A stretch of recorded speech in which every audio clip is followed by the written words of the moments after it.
Disa deklarata të Edi Ramës kalojnë pa shumë zhurmë, por jo kjo. Këtë herë, kryeministri doli para kamerave me një siguri që pak kush e priste, duke shpallur buxhetin 2026 si fillimin e një kapitulli krejt të ri për shqiptarët. Një premtim i madh që sa ndes shpresë, po aq ngre pikpyetje. Dhe ja ku nis historia. Rama e hapi fjalën me bindjen se viti i ardhshëm hyn me këmbë të mbar. Shprehje e fortë, sidomos kur vjen në një kohë ku qytetarët presin shumë më tepër se fjalë të bukura.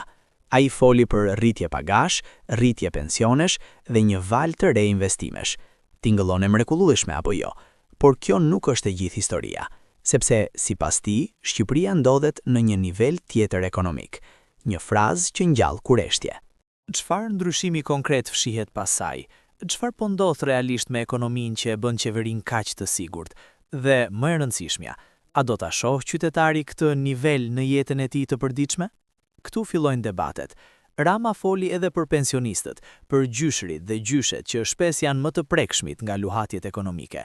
Ai premtoi mbështetje më të madhe sociale dhe rritje të vazhdueshme të ndihmës për shtresat në nevojë. Tingëllon mirë, por ajo fjali e tij, mbrojtja sociale vjen duke u rritur, hap një tjetër mister. Deri ku? Sa kohë do të zgjas kjo rritje? Çfarë sakrificash kërkon? Pastaj një kthes interesante. Rama përmendi 83 mandatet, një mbështetje që e quajti të jashtëzakonshme. Por pas entuziazmit, ai pranoi edhe diçka që pak e vun re. Barra e borxhit ndaj qytetarëve. Një frazë që të bën të ndalesh një moment. Apo na thot se presioni është më i madh se kurrë? Dhe nëse po, çfarë do të thotë kjo për vite që vijnë? Në politik, pranimet e tilla nuk thuhen kurrë rastësisht. Premtimet për investime publike ishin një tjetër pjesë që tërheq vëmendjen. Rama tha se investime do të shënojnë një rritje historike. Kjo pyetje lind natyrshëm. A mund ta mbajë ekonomia shqiptare këtë ritëm pa u lodhur? Dhe mos harroni, sa herë që dëgjojmë fjalën historike, diçka e madhe pritet. Por shpesh, ajo që vjen pasaj nuk është aq e qartë sa duket në letër. Dhe këtu hyn kontrasti më i madh. Rama foli me pasion për vizionin Shqipëria 2030, por shmangu shifrat konkrete për 2026, një lëvizje e zgjuar politikisht, sepse vizioni i frymëzon, ndërsa shifrat mbajnë përgjegjësi.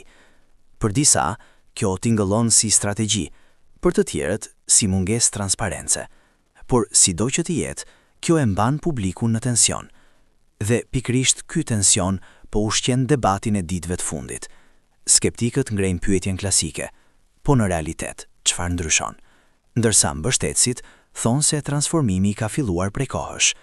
Dhe këtu krijohet ai përplasja e heshtur që shoqëron çdo vendim të madh qeveritar. Nga njëra anë besimi, nga ana tjetër dyshimi. Një përplasje që, me sa duket, do të vazhdojë gjatë. Në fund të fjalës së tij, Rama mbylli me optimizëm.